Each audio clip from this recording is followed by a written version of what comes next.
right, well, g'day there, everybody. Thanks a lot for joining me as at this Tuesday afternoon market recap. Today, we saw the US markets collectively pop to the upside. Here's the chart of the Dow Jones Industrial Average. I will say what we spoke about over the weekend. Option number one seems to be playing out before our eyes. You can see the re-entry trigger here at 26,267 on the Dow Jones Industrial Average. This is after the original entry, all the way down here at 25,465. What I do believe is going to happen, and I'm going to share this with you obviously in this public video. Those in Pro are already privy to it, but I think there is a very high probability of this actually playing out. Obviously, tomorrow is going to be a very important day as the Fed meets.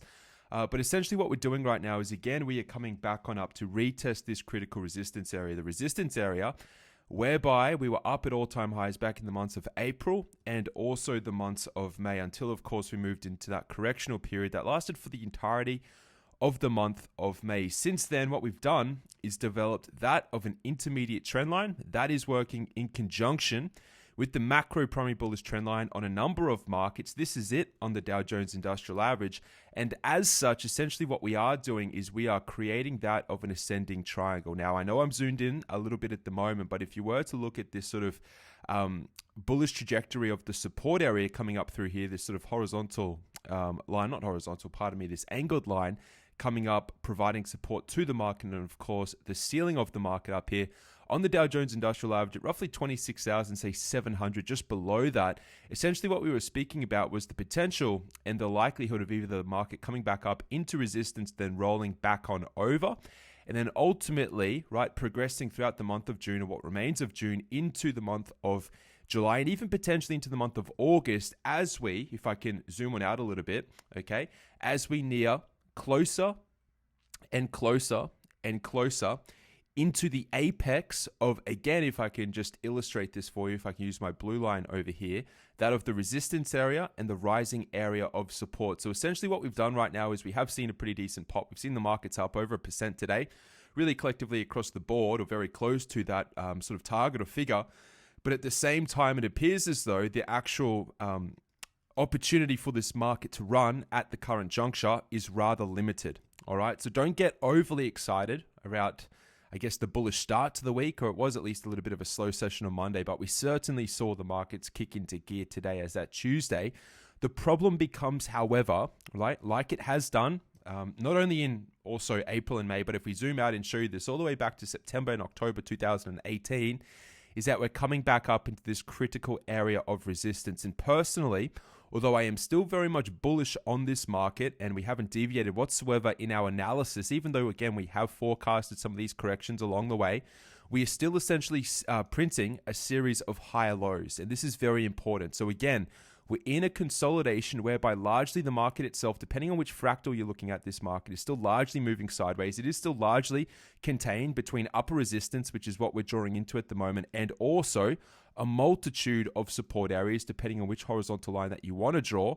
Predominantly, this market has been, or at least the Dow Jones Industrial Average, it has been sort of, or at least the midpoint of that range is roughly 25,000. But as you can see, if I can change the color of my screen, we are coming back up into this upper resistance area. But what you need to focus on at this time are the blue lines on my screen. And again, it's moving into the chart pattern of that, of what is, at least technically called that, of an ascending triangle. Now, again, 60% of the time, generally you'll see the ascending triangles break to the upside. But if you take into consideration what the markets have been doing all the way back to December of 2017, you can understand that this has been that of a pressure cooker, whereby the markets themselves, okay, year to date for the past really longer than 18 months, in fact, haven't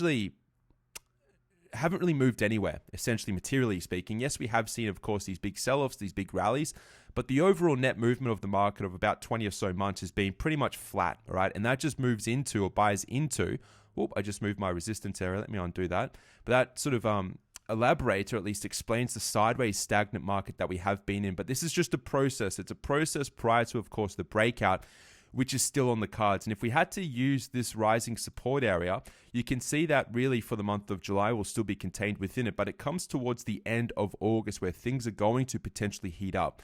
Now, going back into the minor level of this market, again, we've seen the nice push to the upside. We've got the resistance area contained. We spoke about the markets coming on up here and then rolling over.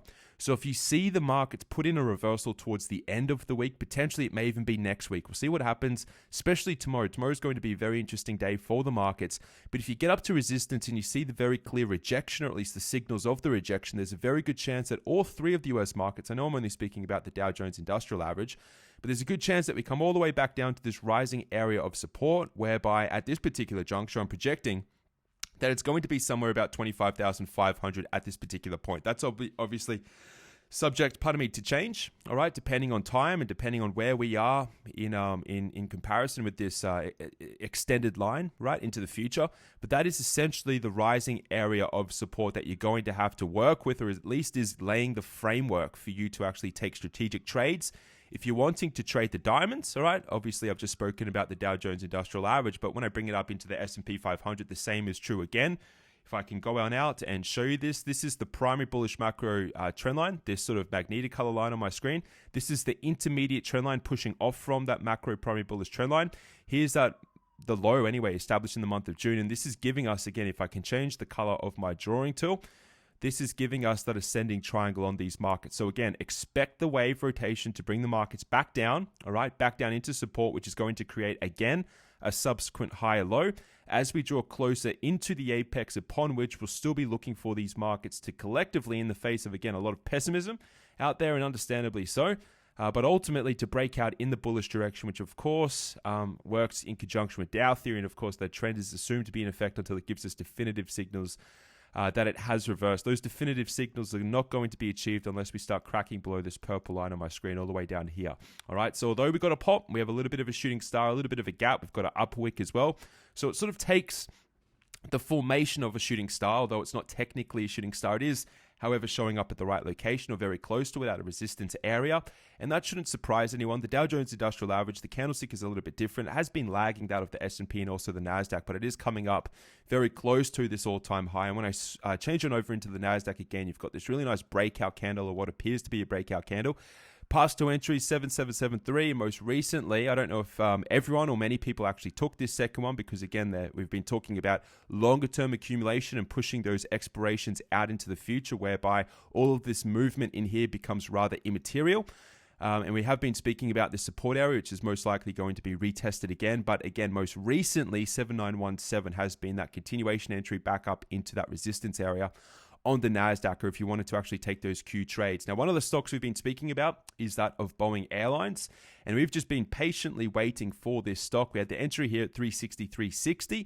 We've already made over $10 on this stock in today's session. We're trading at 373.96 already. We've been expecting a day whereby we see a pop in price and the rejection, or at least the whipsaw to the downside, whereby there is going to be a short squeeze. And essentially today, as at the close on Tuesday, we saw that. So I'm very happy about this trade, or the very early sort of instances of this trade. It's looking good, all right, and it's everything that we've spoken about. If I just show you the Bollinger Bands, you can see how both the top band and the bottom band, I just pushed the wrong key on my keyboard, trying to juggle a few things at the same time, but you can see how they are trumpeting apart at the moment, ushering in volatility, whereby we are seeing this price explosion to the upside, which again is probably left a lot of people who are unfamiliar with this technique a little bit confused as to what is currently going on with Boeing Airlines. So pretty decent trade there for today. I didn't know it was going to happen this week, but we have been keeping a very close eye on it. And again, it's a pretty decent trade in the works. We've got Apple again going back to 184.61, most recently 197.46. We had a sort of a dashed line. That means I didn't personally take it, 192.91. But overall, again, we still have these open windows. And the reason I'm speaking about this is because when you go through these top 12 stocks, okay, or probably if you go through a larger basket of stocks even on the markets themselves, you can see a pattern. And the pattern is, although we have been, or it has been a very strong or a relatively strong June compared to what we saw in the month of May, whereby we've actually clawed back the majority of those short-term correctional losses, whereby the market pulled back. I'm not talking about P&L losses. I'm just talking about the loss in the actual indice. All right, what essentially we're doing at the moment is we're printing reversal candlesticks. So again, on Amazon, you've got this sort of gravestone doji, all right, which is a very bearish sort of reversal signal up and around the right location, whereby, again, we still have these open windows, hence why we've got these green rectangular boxes on my screen, whereby we wouldn't be surprised to see price come on back down and then continue to the upside. So again, there's a little bit of a platform here with a bunch of stocks. Caterpillar, still strengthening up another $3 today, which is good. We've got COP, seems to be basing it up, 82 cents. Got CVX at 122.47, although we're not really sort of focused on that stock at the moment. Disney's sort of laying a platform. I think it is going to close that gap before it continues. But one of my favorite trade setups, so to speak, at the moment is Google, and I might let you sort of allow you in on this analysis really quickly. The good news about this is that we got a very strong reversal gap. We have a little bit of an exhaustion gap, a continuation gap, and then what appears to be an exhaustion gap towards the late period of May into the beginning of June, whereby we got the gap down, the bearish candlestick, and we immediately paused. It looked as though we were setting up a little bit of a pennant or a wedge for a continuation, but that wasn't the case. What happened? We've come on up, we've closed this gap, and now we're starting to see potentially that of the very sort of minor level peak of this bounce. And what I mean by this is that there's a very high probability right now that Google is essentially pricing in, right, its highest price for the next couple of weeks. And the reason I say that is because we've closed this gap, and it sets the stage for these markets to reverse off from their respective resistance areas. Again, think about that illustration whereby I drew that ascending triangle for you, and understanding that we're up towards the top of that ascending triangle. It makes a lot of sense to me, if you get a little bit of creative in the analysis itself, is that we've seen this bounce much like the markets. If we were to see the sell-off and Google come back down to say 1050, which I think is going to happen, right? Essentially what we're going to create is a double bottom. So there's going to be a fantastic opportunity to enter in to Google down here at close to 1050, right? $1,050, whereby at the moment we're essentially just creating that of what will become the future neckline. So I know it's not pronounced at the moment, but this W here is W for winner, whereby over time you are going to see price probably in the month of July, after we see the correction stabilize. We'll print probably that of a higher low, relatively speaking, and then we'll start to get all of the confirmation signals like we have done over the past number of months on a selection of other stocks as well, whereby we see them claw back on up and actually close some of these larger windows that are still very much so elevated above current price levels as well. So I just wanted to point this out. Be aware there is most likely a double bottom under construction in Google. Don't be surprised if you see tech largely get a little bit hammered over the coming weeks. This is going to work in conjunction with this rising, right, ascending triangle, and it's a very healthy continuation for the markets, which are leading for a projected breakout before the end of, I'd say by the mid-period of September at the latest. Okay, no guarantees about that, obviously, but if we had to, right, forecast what's going to happen, that's what you're looking at. And as such, we're looking at this happening before or very close to the end of August, probably in the month of August, I'd say.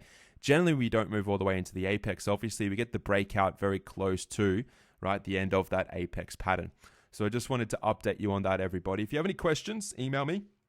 Otherwise, jump into that pro analysis class. A lot of intricate analysis explaining this in more depth, and also individual trade setups as well. But again, above all else right now, do not get carried away on this break to the upside. The upside potential is limited. We've already moved a long way. We have seen a little bit of digestion over the past week or so, but this resistance area is most likely going to hold. And what it's going to mean is we're going to have to endure, again, a little bit of a correction that shouldn't be as deep as what we saw in the month of May.